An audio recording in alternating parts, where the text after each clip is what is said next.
نظم و ضبط اور ٹیلنٹ کی کشمکش۔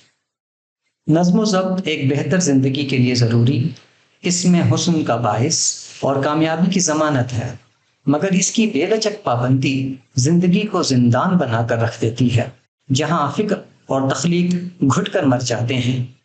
اصول و قوانین انسانوں کی خدمت اور سہولت کے لیے وضع کیے جاتے ہیں، نہ کہ ان کا غلام بنانے کے لیے۔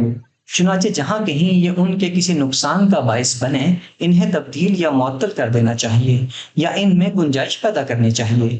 اللہ تعالیٰ کا وتیرہ یہی ہے، وہ چاہتا تو انسانوں پر لازم قرار دیتا کہ جو حکم اس نے دے دیے انہیں ہر حال میں بجا لایا جائے، مگر خدا صرف قادر ہی نہیں حکیم بھی ہے۔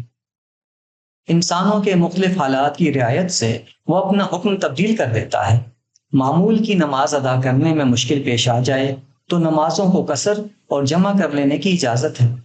کھڑے، چلتے یا سواری پر بیٹھے بیٹھے نماز ادا کر لینے کی سہولت موجود ہے۔ مشقت زیادہ محسوس ہو تو روزہ رکھنے سے رخصت مل جاتی ہے۔ مجبوری میں حرام کھا لینے اور کلمہ کفر کہہ کر جان بچا لینے کی اجازت دی گئی ہے۔ یہ سب ظاہر کرتا ہے کہ انسان کو قوانین پر قربان نہیں کیا جائے گا، قوانین اس کے لیے بدل دیے جائیں گے۔ زیادہ باصلاحیت اور ٹیلنٹڈ لوگ عموماً آزاد منش ہوتے ہیں۔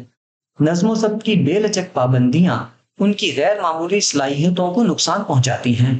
ایسے افراد میں ایک طرح کی خود پسندی، انانیت اور حساسیت بھی پائی جاتی ہے، جس کا پاس و لحاظ نہ رکھا جائے تو ٹیلنٹ ضائع ہو جاتے ہیں۔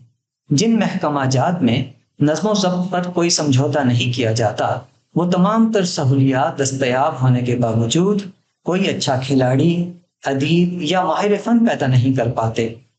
نظم و ضبط پر کوئی سمجھوتا نہ کر سکنا کم ذہنی کی علامت ہے۔ ایسا شخص مخصوص ڈگر سے ہٹ کر سوچنے اور کچھ کرنے کی صلاحیت رکھتا ہے، نہ حوصلہ۔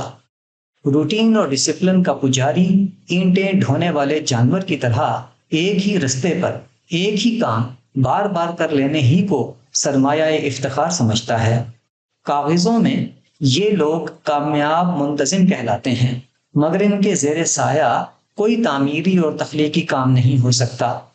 ایسے لوگ جب کسی با اختیار منصب پر فائز ہو جائیں تو یہ ٹیلنٹ اور تخلیقی اذہان کے لیے موت کا اعلان ہوتا ہے۔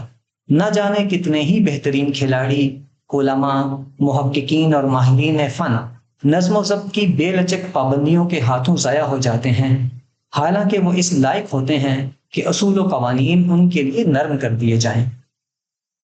قواعد و ضوابط خادم ہیں، خدا نہیں۔ ان پر عمل کیا جائے گا، ان کی عبادت نہیں کی جائے گی۔